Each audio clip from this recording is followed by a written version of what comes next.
Hi, it's Malcolm here. Welcome to this latest video. This one's about rating systems again. In the last video I'd done it in front of the screen. I'm not sure how well that worked, so I decided to redo it or add to it by creating a screenshot type video so you can see what I'm doing on screen as I do it. Now obviously I'm trying to do things while I talk to you, so there will be some ums and ahs in this. I'll do my best. I don't really want to spend all morning cutting up a video, so I'm just going to leave it raw as I always do. But if you can follow along, I try not to make it too messy. Okay, so we're at the Sporting Life website. So I'm going to I click my mouse right by the no, and then I hold on to my right mouse button and I copy right across the number of all the runners. And then if you go Control Copy, then that pastes or copies all that information to the clipboard. We then go across to Excel, okay, and what we do is we paste Special and we choose Text. Okay, as you see that's copied in. Now if you look at column F, you can see that it's changed the weights into dates. So what we need to do is we go to Use Text Import Wizard, okay. Leave that on delimited or put it on delimited if yours isn't. Go to the next column, untick space and put tab. Now as you can see this is now moved into nice columns. Okay, but we need to do one more thing. If you go to the next and then if you go along to the weight column, which is that one there, and stick text there, that will immediately change that from date to text. If we go finished, as you can see the weight is actually now proper text. Okay, there's a couple of things here. First of all, we don't need that column at the end, the SP column, and we don't need the silks column. So we get rid of those. Now what I'm going to do is I'm going to put a spare column, not there, sorry. I'm going to put a spare column in front of all the ones that I'm going to give scores to. I'll get it in a minute. Insert. So that's going to be a score for the last time out. Now if you drag this along a little bit, you'll see it's got distance winner, course and distance winner. As you can see that's actually distance, course distance, distance, distance, distance. It's actually put it in text, which is quite handy.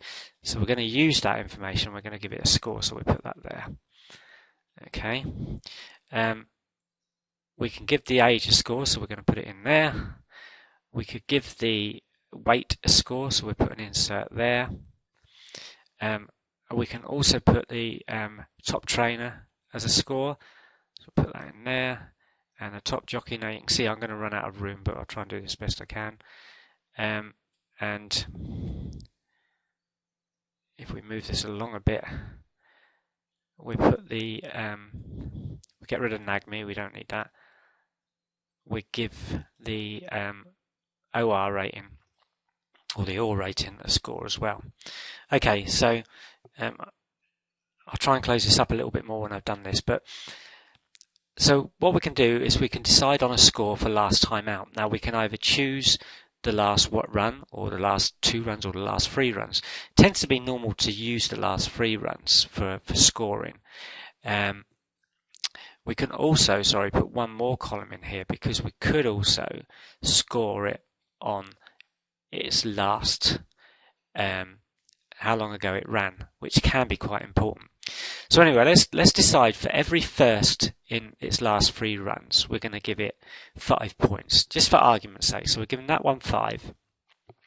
We're giving that one 0 because it hasn't come first.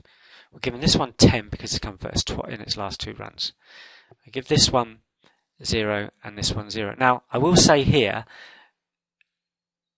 it gets more and more unlikely that a horse will win its next race the more wins it has.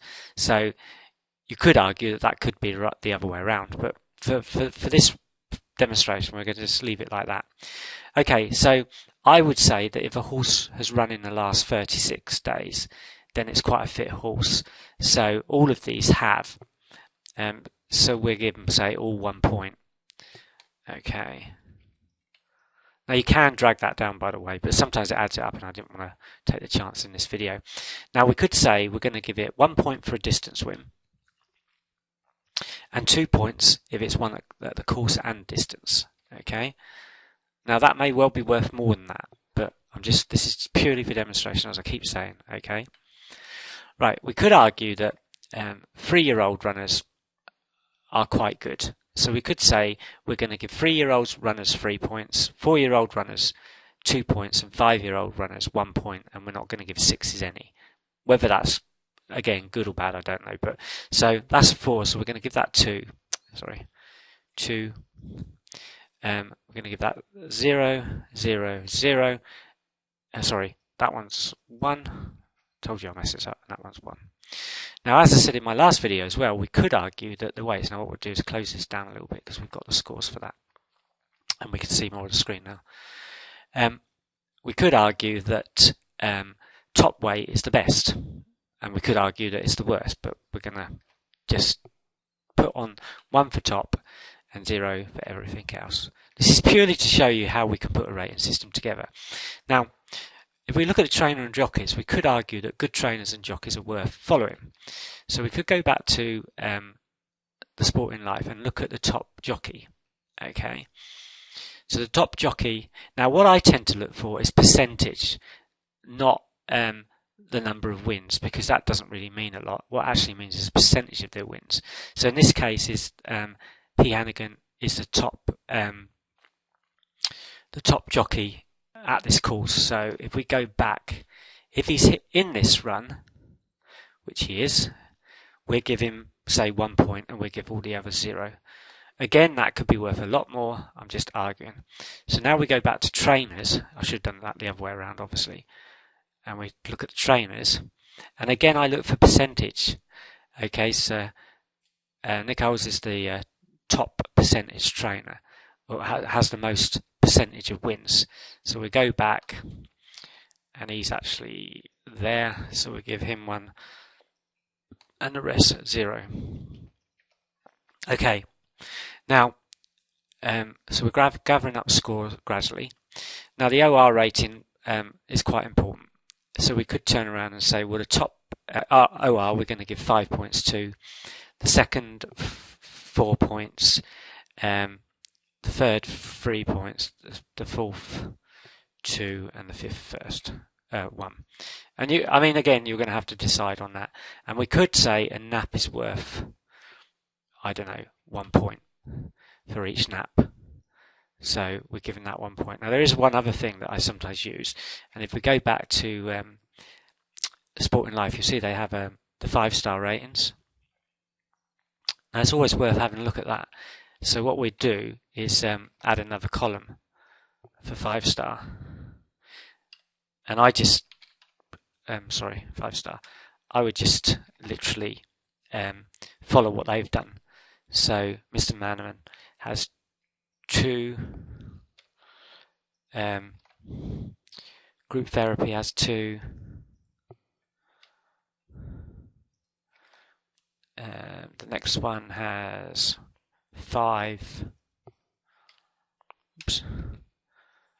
The next one has 0, and the last one has 1. Okay, so we basically built up a point system. Now, sorry, you're probably not seeing that. I'll move that across a little bit. As you can see, we built up a point. I'm going to put that just out the window slightly because these are the ones we're concerned about. So we're giving it 2, 2, 5, and 1, and 0 for that one because it had no star rating.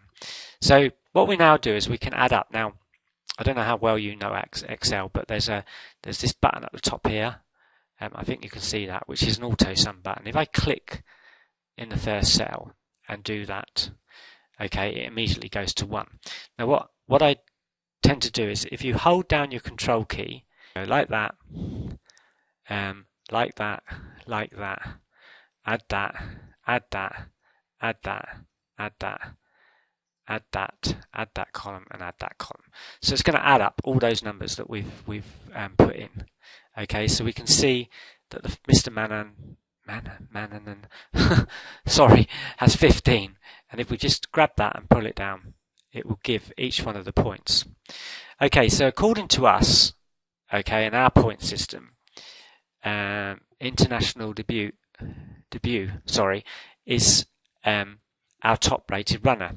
So if we go back to Sporting Life, and you can see that we've actually come up with the same one as they have, but the actual betting at the moment is given group therapy the best price or as favourite. And group therapy, according to us, is not the second, but is actually the third behind Mr. Manaman. So we've come to the conclusion that this is the favourite as far as we're concerned. Now, of course, we could be totally wrong. It depends on how well you build your rating system. And yeah, so actually, our rating system is showing us that this runner is possibly the best one. But again, this will be dependent on our rating system and how good our rating system is. And how accurate it is. But if you do this sort of thing, gradually you find you can adjust things and get pretty accurate. You're not always going to get a good backing system out of it, but you might get a good place system. Depends on how much information you want to put in. If you want a really good backing system, you're probably going to have to put a bit more work in than what I've shown here. But you can often come up with good place winners. And you can often find good lays from it as well. So it's worth exploring. Again, as I said, when you're doing a nano system, you really need to look at the race type and be specific about that. And then the more accurate your rating system will probably be. Okay, thanks for watching. Goodbye.